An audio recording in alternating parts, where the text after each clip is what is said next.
नमस्कार साथियों, आज हम लाए हैं बड़ी अच्छी कॉमेडी वाली वीडियो। देखिए इन्होंने मोहतरमा का क्या कहना है। बेचारी गांव से आई है कुछ महीने पहले, तो ज़्यादा ही सर मामला देखिए ये हुआ है कि मैं जिस जगह में रहती हूँ वो एक प्लॉट है जिन्होंने जिन ठेकेदार ने वो जमीन बेची है। हमने उन डीलर के तहत वो जमीन ली हुई है और 9 साल से मैं उस घर में मकान में रहती हूँ लीगल जमीन लेकर प्रॉपर्टी में। आप कोई पहली बार तो रह नहीं रहे लीगल। जितने भी लोग यहाँ बसे हुए हैं जिनके रजिस्ट्री वाले प्लॉट हैं सभी के लीगल रहने वाले हैं यहाँ पे। आप 9 साल पहले आए हो, हम 1990 में आ गए थे। हमको तब से पता है कि धान मड़ाई होती है। आपको आज पता लगा धान मड़ाई हो रही है?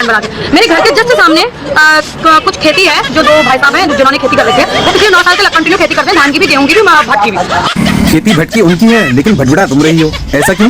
तो हर साल हमारा उनसे एक ही चीज रहता है कि जब भी आप अपनी किसानी करें तो प्लीज आप अपने ट्रैक्टर का मुंह हमारी घर की तरफ को ना लगाएं। लेकिन वो हर बार कहते हैं कि हवा का रुख जो है वो हमारी घर की तरफ को ही है। एक साल उन्होंने लगाया था दूसरी जगह को, लेकिन वो लोकल का आदमी था तो उसने विवाद करा और प्रधान जी इकट्ठा वगैरह करे तो उन्होंने वहाँ को लगाना बंद कर दिया। लेकिन हमारे में ये है ना, बाहर से आए हुए लोग पहाड़ से, लोकल के लोगों तो हम लोग लड़ मिल सकते नहीं है। जितना हो सकता है इन लोगों से दबके रखते।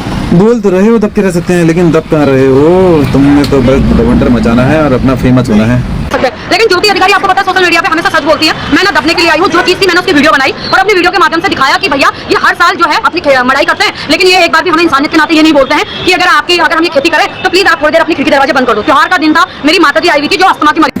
ज्योति अधिकारी सच तो बोलती है नहीं बोलती है ये नहीं पता, लेकिन बोलती बहुत ज्यादा है, बड़ बड़ बड़ बड़ बड़ बकरी की तरह। तो इन्होंने मेरे घर की तरफ को ट्रैक्टर लगा दिया, सारा कपड़े भर गया, घर भर गया, कुछ हो गया। तो मैंने कुछ नहीं कहा, तो वो मैटर खत्म हो गया। अगले दूसरे 3 दिन पहले दोबारा फिर इनके पड़ोसी हैं बगल में उपाध्याय जी, उन्होंने दोबारा से खेती कर दी और उन्होंने भी कुछ बताना जो उन्होंने समझा, उन्होंने भी हमारे घर की तरफ को दुनिया भर का डाल दिया। तो मैं आक्रोश में आई, जैसे मुझे पता है, मैं गुस्से में आई, मैंने सीधा वीडियो बनाई। मैंने सीधा बोला, मैंने कहा अपने शब्दों की मारे आप वीडियो देख सकते हैं, मैंने डिलीट नहीं करी। मैंने सीधा बोला, मैंने कहा हद है ऐसी नीच और गिरे हुए पड़ोसियों पे जो पड़ोसियों को पड़ोसी नहीं समझते हैं। क्योंकि अगर इन्होंने ना गांव में काम करा ना यहाँ काम कर रहे हैं, बस वीडियो बनाई, मैं अपना पैसे कमाए, खाना खाया, बस चल दिया।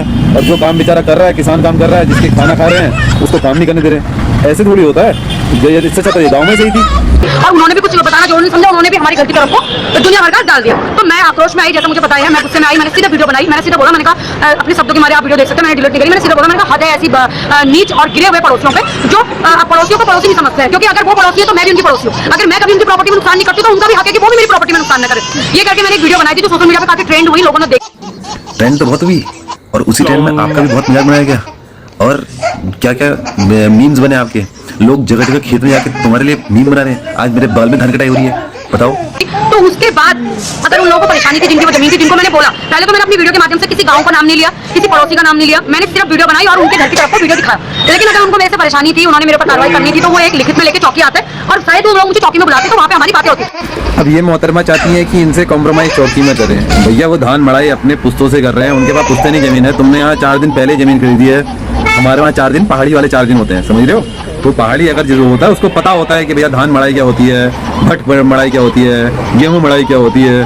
तो इनको कुछ पता नहीं है, काम धाम करा नहीं है, बस मुंह में आया बक दिया वाला हिसाब है। और हमारे पहाड़ी में दूसरा भी आते हैं इसके आगे। लेकिन आज ये बीटीसी मेंबर हो गए श्री दुर्गापाल जी, प्रधान जी हो गए वहाँ पे ललित नेगी जी, ये कम से कम 40 से 50 लोगों को लेके मेरे घर आते हैं और बिल्कुल मतलब जितना इनसे कह रहे हो ना, अगर मैंने अपनी वीडियो में अभद्र भाषा यूज करी थी तो ये माँ बहन की गाली तक आए। इन्होंने मारने की धमकी दी है। इन्होंने ये बोला है कि साली को निकालो यहाँ से, इसका यूट्यूबर बनना निकालते हैं। इसके बाप दादाओं के पास इतनी जमीन थी नहीं, तभी तो इसने हमसे खरीदी और हमारी जमीन हम कुछ करें तू कौन होती है और हम तो करेंगे, हम किसान लोग हैं, अगर हम खेती नहीं करेंगे तो तू खाएगी कहाँ से। मतलब इन्होंने उस चीज को पूरा एक अलग ही रुख ले।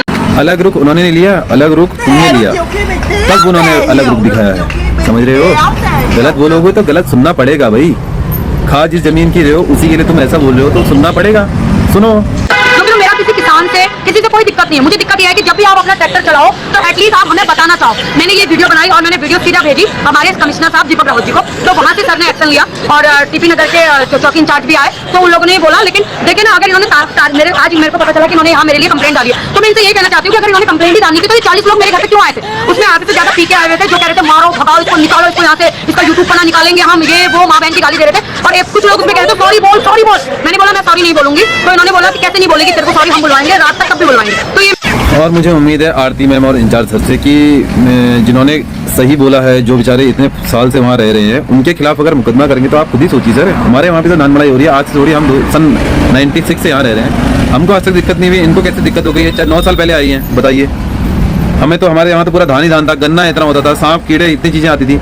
अब इनको इतनी दिक्कत है तो ये वहाँ इन्होंने किसी हाई सोसाइटी में घर लेना था ना, जहाँ धान मड़ाई कुछ नहीं होनी थी। बाजार के सेंटर में लेते अपना घर, ऐसी जगह गए, फिर उसके बाद धान मड़ाई हो रही है, ये चीज़ें बोलना ये कोई बात होती है? कुछ दुख होता है सर। आप ही बताइए, इतने लोग हैं भाई साहब, ये हल्द्वानी में हम उस समय में आए थे जब हल्द्वानी की रोड ही मुश्किल से 14 फुट की 16 फुट की रोड थी, मेन हाईवे वाली रोड। और हमने तब से धान मड़ाई देखी है, बट मड़ाई पता नहीं क्या क्या क्या खेती होती थी। आज तो खेती बची क्या है, जितनी खेती हो रही है उसमें ऐसे लोग वो बीच में अड़ंगा अड़ा देते हैं, बताओ।